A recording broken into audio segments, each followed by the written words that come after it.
اللہ کے رسول صلی اللہ علیہ وسلم نے 7 ربیع الاول کو نماز پڑھانے کے بعد کچھ نصیحتیں ارشاد فرمائی۔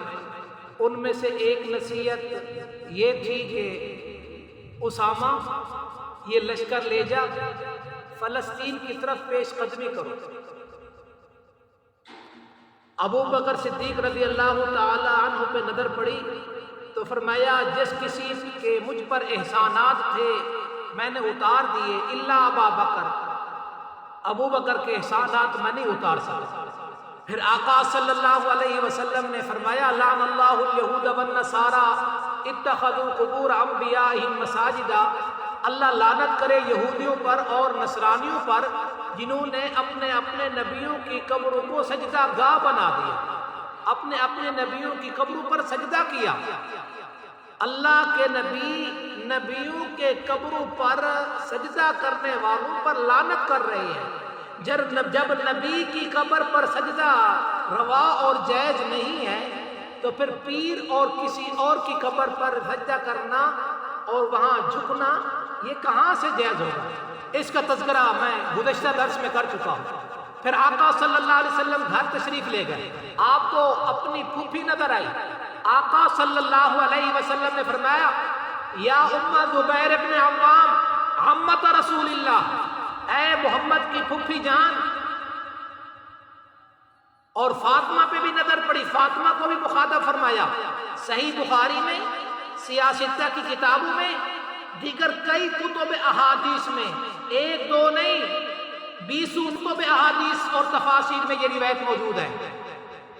یا فاطمہ بنت محمد،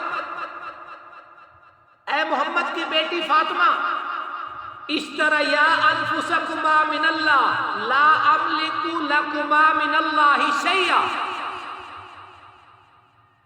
اپنی جانوں کو اللہ سے خرید لو، یعنی نیک اعمال کر کے اپنے آپ کو اللہ کے عذاب سے بچا لو۔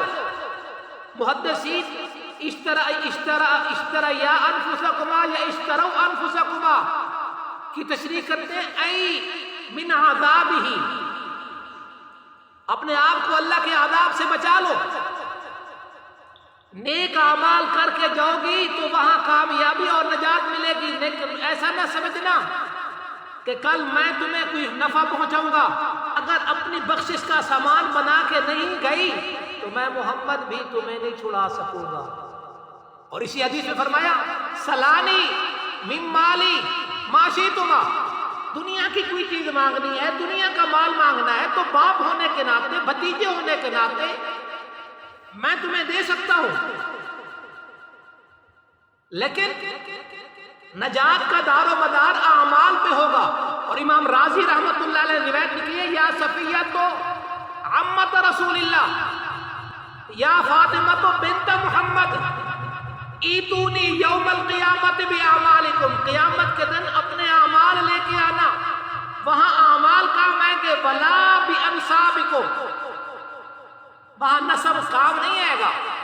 اور پچھلے دروس میں بھی کچھ احباب کی نعتوں کا تذکرہ کیا ہے، آج بھی ان کی نعتیاں دیکھو تو جس کے اندر کفر اور شرک کی آمیزش نظر آتی ہے، کفریہ اور شرکیہ قسم کی ان کی نعتیں بنی ہوئی ہیں۔ ہم کو بلانا یا رسول اللہ، ہم کو بلانا یا حبیب اللہ، یہ کیا ہے؟ اور پھر کہتے ہیں آیا ہے بلاوا مجھے دربار نبی سے، آیا ہے بلاوا مجھے دربار نبی سے۔ اور پھر کہتے ہیں آقا کا میلاد آیا، آقا کا میلاد آیا، اور اس میلاد پر اتنے فضائل سناتی ہیں، اتنے فضائل سناتی ہیں کہ میلاد منا لو بخشش۔ اتنی اہم یہ دن ہوتا تو صحابہ اس کی ضرور جستجو کرتے۔ ام ایمن، اما حلیمہ، یہ نبی صلی اللہ علیہ وسلم، اما حلیمہ نبی صلی اللہ علیہ وسلم کو بچپن میں لے کے آئی۔ اما حلیمہ سے پوچھ لیتے، انہوں نے نبی پہ کلمہ پڑھا ہے، انہوں نے نبی کہا کہ کلمہ پڑھا، اگر اتنی اہمیت اور فضیلت والا دن ہوتا تو صحابہ پوچھتے۔ اما حلیمہ حلیمہ سے پوچھتے، ام ایمن سے پوچھتے، وہ تو نبی صلی اللہ علیہ وسلم کی وفات کے بعد فوت ہوئی ہے۔ آپ کے چچا ابو طالب تھے، ان سے پوچھتے، کھوج لگاتے، معلومات کرتے۔ ہو سکتا ہے تاریخ نہ معلوم ہوتی، لیکن کھوج تو ثابت کرو کہ صحابہ نے جستجو کی ہے۔ اور جب ان سے بات کی جائے کہ جی نبی کا میلاد مناتے ہو، یہ کہاں ہے؟ قرآن مجید میں ہے۔ کہاں ہے جی؟ اما بنعمت ربک فحدث، اللہ کہہ رہے میری نعمتوں کے چرچے کرو۔ یہ میلاد منانا، جلوس نکالنا، جھنڈیاں لگانا، لائٹیں لگانا، یہ نبی کے چرچے ہی تو ہیں۔ تو میرا سوال یہ ہے، یہ قرآن مجید کس پہ نازل ہوا؟ محمد الرسول اللہ۔ اور یہ قرآن مجید سب سے پہلے کس نے سنا؟ صحابہ کرام نے۔ انہوں نے اس آیت سے یہ مطلب لیا ہے تو 7 ربیع الاول کو آپ صلی اللہ علیہ وسلم نے یہ وصیت فرمائی۔ اور بھی کچھ تذکرے ہیں۔ پھر 8 ربیع الاول کو آپ صلی اللہ علیہ وسلم کی عشاء کی نماز کے وقت بیماری تکلیف بڑھ گئی، آپ صلی اللہ علیہ وسلم عشاء کی نماز میں تشریف نہ لا سکے۔ 9 ربیع الاول، 10 ربیع الاول، 11 ربیع الاول کو آپ صلی اللہ علیہ وسلم نے مسجد میں آ کر نمازیں نہیں پڑھائی، بلکہ وہ صدیق اکبر رضی اللہ تعالیٰ عنہ نے پڑھائی۔ زندگی رہی تو پھر انشاءاللہ یہاں سے آگے اللہ تبارک و تعالیٰ دین دنیا کے لحاظ سے ہماری تربیت فرمائے، دین دنیا کے لحاظ سے صراط مستقیم نصیب فرمائے۔ اللہ تبارک و تعالیٰ تمام بیماروں کو روحانی جسمانی شفا